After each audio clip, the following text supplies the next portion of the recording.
కారాలే ఉగాది. ఏమిటి పచ్చడి ప్రత్యేకత?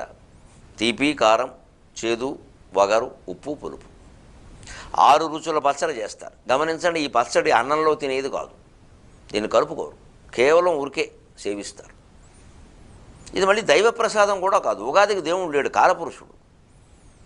ఊరికి కొత్త సంవత్సరం అని ఆనందంతో చేసుకునే పండుగ, దానికి దేవుడు లేడు. అలాగని దేవుడి గుళ్ళోకి వెళ్లకుండా ఉండవు. మామూలుగా వెళ్ళని వాడు కూడా ఉగాది నాడు గుళ్ళోకి వెళ్తాడు, ఎందుకంటే సంవత్సరం మొదటి రోజు. అంటే అందరు దేవుళ్ళు దీనికి దేవతలే. ఈ పచ్చడి ప్రత్యేకత ఏమిటంటే, ఈ రకరకాల రుచుల సమ్మేళనంగా నీ జీవితం సాగాలి. దీనికి భౌతికంగా ముందు అర్థం, ఈ 6 రుచులు రోజు మన భోజనంలో ఉండేలా చూసుకోవాలి. ఆరోగ్యం బాగుంటుంది, తీపి ఉండాలి. మనం రోజు చేసే భోజనంలో ఏదో ఒక తీపి పదార్థం, లేకపోతే బెల్లం మొక్క. అలాగే కారం. అసలు నేను కారం